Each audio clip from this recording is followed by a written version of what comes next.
మనం చంద్రునిపై కాలు మోపి 50 ఏళ్లు దాటిపోయింది కదూ. కాని ఇప్పుడు చూడండి, ఆ నిశ్శబ్ద ప్రపంచం మళ్లీ వార్తల్లోకి వచ్చేసింది. చంద్రుని కోసం ఒక కొత్త, చాలా తీవ్రమైన పోటీ మొదలైంది. ఇది కేవలం దేశాల మధ్య పోటీ కాదు, ఇది అంతరిక్షంలో అమెరికా, చైనా మధ్య జరుగుతున్న ఒక చదరంగం లాంటిది. ఈరోజు ఈ కొత్త అంతరిక్ష పోటీ వెనుకున్న అసలు కథేంటో వివరంగా చూద్దాం. అయితే అసలు ప్రశ్నేంటంటే, ఇన్నేళ్ల తర్వాత చంద్రునిపై అందరికీ అకస్మాత్తుగా ఇంత ఆసక్తి ఎందుకు పెరిగింది? అపోలో మిషన్ల తర్వాత దాదాపు మర్చిపోయిన చంద్రునిపై ఇప్పుడు ఎందుకు ఇంత పోటీ? దీని వెనక ఉన్న కారణాలు కేవలం సైన్స్ మాత్రమే కాదు, అంతకు మించి చాలా ఉన్నాయి. 1960ల నాటి స్పేస్ రేస్కి ఇప్పటి రేస్కి ఒక పెద్ద తేడా ఉంది. అప్పట్లో అమెరికా, సోవియట్ యూనియన్ మధ్య పోటీ జస్ట్ ఒక జెండా పాతడం కోసం, మా దేశం గొప్ప అని చెప్పుకోవడానికి. కాని ఇప్పుడు అలా కాదు. ఇప్పుడు జరుగుతున్న పోటీ చంద్రునిపై శాశ్వతంగా ఉండడానికి, అక్కడి వనరులను సొంతం చేసుకోవడానికి. అంటే లక్ష్యం ఒకసారి వెళ్ళి రావడం కాదు, అక్కడే స్థిరపడటం.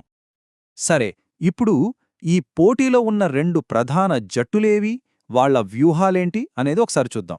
ఈ కొత్త అంతరిక్ష యుగాన్ని నడిపిస్తున్న రెండు కూటముల గురించి తెలుసుకుందాం. ఇక్కడ చాలా ఆసక్తికరమైన విషయమేంటంటే, ఈ రెండు దేశాలు తమ కూటములను నిర్మించుకోవడానికి పూర్తిగా వేర్వేరు మార్గాలను ఎంచుకున్నాయి. అమెరికా ఏమో ఆర్టెమిస్ ఒప్పందాల ద్వారా ఆట నియమాలు ఇవి అని చెప్తోంది. దీన్నే సాఫ్ట్లా దౌత్యం అంటారు. మరోవైపు చైనా ఏమో ఇంటర్నేషనల్ లూనార్ రీసెర్చ్ స్టేషన్ అంటే ILRS ద్వారా మీరు మాతో చేరండి, మేం మీకు స్టేషన్ కట్టిస్తామంటోంది. ఇది మౌలిక సదుపాయాల దౌత్యం. ఒకటి రూల్స్ గురించి అయితే మరొకటి రిసోర్సెస్ గురించి. ఒకవైపు అమెరికా నేతృత్వంలోని ఆర్టెమిస్ కూటమి ఉంది. ఇది చాలా పెద్దది. 55కు పైగా దేశాలు ఇందులో ఉన్నాయి. కేవలం పాశ్చాత్య దేశాలే కాదు, జపాన్, యూకేతో పాటు ఒమాన్ లాంటి దేశాలు కూడా ఇందులో భాగస్వాములు. అమెరికా వ్యూహం చాలా స్పష్టంగా ఉంది. వీలైనన్ని ఎక్కువ దేశాలను కలుపుకొని తన అంతరిక్ష నియమాలను ప్రపంచ ప్రమాణాలుగా మార్చాలి. దీనికి పోటీగా చైనా తన ఇంటర్నేషనల్ లూనార్ రీసెర్చ్ స్టేషన్ అంటే ILRS కూటమిని నిర్మిస్తోంది. వీరి ఫోకస్ ఎక్కువగా అభివృద్ధి చెందుతున్న దేశాలపై ఉంది. పాకిస్తాన్, ఈజిప్ట్, వెనిజువేలా లాంటి దేశాలకు ILRS ద్వారా పెద్దగా ఖర్చు లేకుండానే చంద్రునిపై పరిశోధనలలో పాల్పంచుకునే అవకాశం దొరుకుతుంది. ఈ రెండు కూటముల మధ్య పోటీ చంద్రునిపై ఎక్కడ పడితే అక్కడ జరగడం లేదు. ఇది ఒకే ఒక చాలా చిన్న ప్రదేశంపై కేంద్రీకృతమయ్యుంది. అదే చంద్రుని దక్షిణ ధ్రువం. ఇంతకీ చంద్రునిపై ఉన్న ఈ చిన్న ప్రాంతానికంత విలువెందుకు? చంద్ర దక్షిణ ధ్రువం ఎందుకంత ప్రత్యేకం? ఒక్కసారి ఊహించుకోండి. అక్కడ కొన్ని శిఖరాలపై దాదాపు ఎప్పుడూ సూర్యరశ్మి ఉంటుంది. అంటే సోలార్ పవర్కి కొదవే లేదు. కాని వాటి పక్కనే కొన్ని లోతైన బిలాలలో కోట్ల సంవత్సరాలుగా సూర్యకిరణం కూడా పడలేదు. ఆ శాశ్వతమైన చీకటిలో గడ్డకట్టిన నీరు భారీగా ఉండొచ్చని అంచనా. కాంతి, నీరు రెండూ ఒకే చోట. అందుకే షాకిల్టన్ లాంటి ప్రదేశాల కోసం అమెరికా, చైనా రెండూ పోటీ పడుతున్నాయి. ఇది భవిష్యత్తులో గొడవలకు దారితీసే అవకాశం కూడా ఉంది. ఇంతకీ చంద్రునిపై స్థిరపడటం ఎలా సాధ్యం? సమాధానం ISRU అంటే ఇన్ సిటు రిసోర్స్ యూటిలైజేషన్. సింపుల్గా చెప్పాలంటే భూమి నుండి అన్నీ మోసుకెళ్లే బదులు అక్కడికక్కడే దొరికే వనరులతో బతకటం. ప్రతి కేజీ బరువును అంతరిక్షంలోకి పంపడానికి లక్షలు ఖర్చవుతోంది. అందుకే చంద్రునిపై దొరికే వాటిని అక్కడే వాడుకోవడమనేది ఈ మొత్తం ప్లాన్కి గుండెకాయలాంటిది. ఇస్రోలో అత్యంత ముఖ్యమైన వనరు నీరు. అయితే ఇది కేవలం తాగడానికి కాదు, నీటిని హైడ్రోజన్, ఆక్సిజన్గా విడగొట్టవచ్చు. అదే రాకెట్ ఇంధనం. చంద్రుడిపైనే ఇంధనాన్ని తయారు చేయగలిగితే అది సౌర వ్యవస్థ మొత్తానికి ఒక పెట్రోల్ బంక్ లాంటిది. అందుకే నీటి మంచును సౌర వ్యవస్థ యొక్క చమురు అని పిలుస్తున్నారు. అయితే చంద్రునిపై మైనింగ్ చేయడం అంత తేలిక కాదు. అక్కడి వాతావరణం చాలా కఠినంగా ఉంటుంది. పదునైన ధూళి, -230 డిగ్రీల చలి. ఇలాంటి పరిస్థితుల్లో నీటిని వెలికితీసే యంత్రాలు కేవలం 3 ఏళ్లలోనే ఫెయిలయ్యే అవకాశం 42% వరకు ఉంటుందట.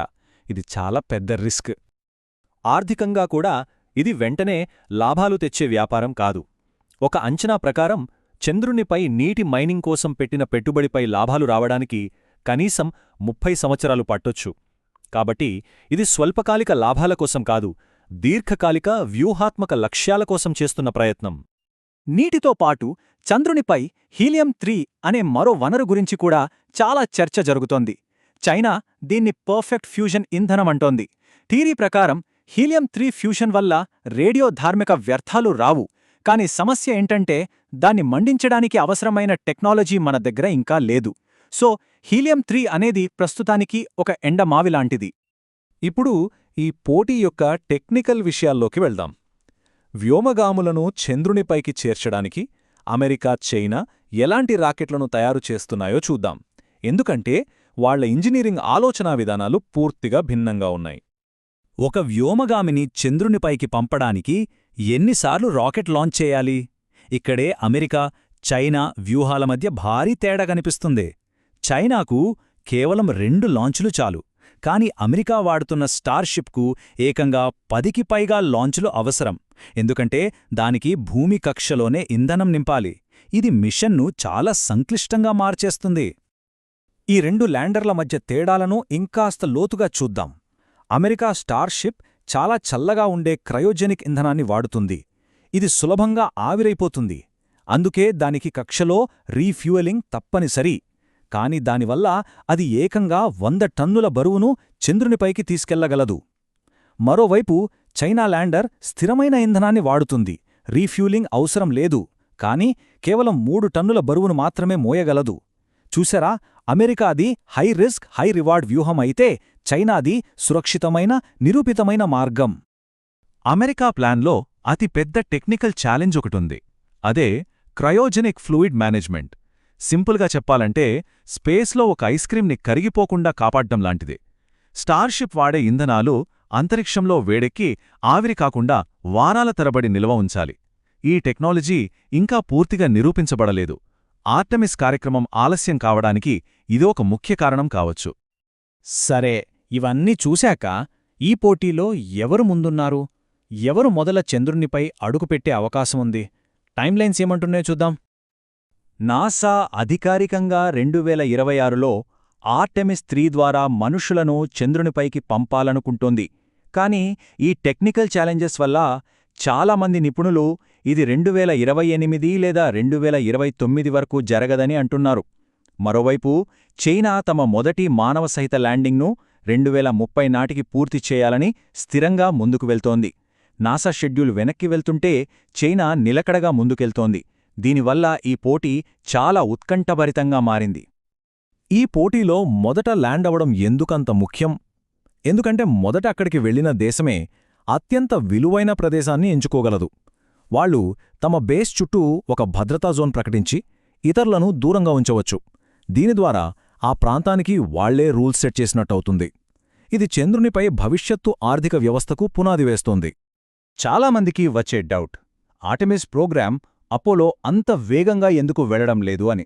కారణం 2 విషయాల్లో ఉంది: డబ్బు మరియు రిస్క్.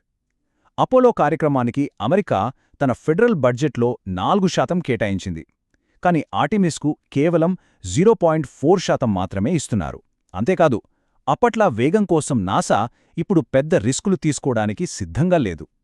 తక్కువ బడ్జెట్, ఎక్కువ భద్రత, ఈ 2 సహజంగానే వేగాన్ని తగ్గిస్తాయి. అంతిమంగా ఈ టెక్నికల్ పోటీని ఒక్క వాక్యంలో చెప్పాలంటే అమెరికా ఆవిష్కరణపై పందెం వేస్తోంది. చైనా నమ్మకంపై పందెం వేస్తోంది. అమెరికాది ఒక విప్లవాత్మకమైన కాని ఇంకా నిరూపించబడని మార్గం. చైనాది ఒక సరళమైన నిరూపితమైన మార్గం. ఈ 2 పందాలలో ఏది గెలుస్తుందో కాలమే చెప్పాలి. ఈ పోటీ యొక్క ప్రాముఖ్యతను ఈ వాక్యం అద్భుతంగా చెప్తుంది. బహుమతి ఉపరితలంపై ఒక జెండా కాదు, సౌర వ్యవస్థకు తాళం చెవులు.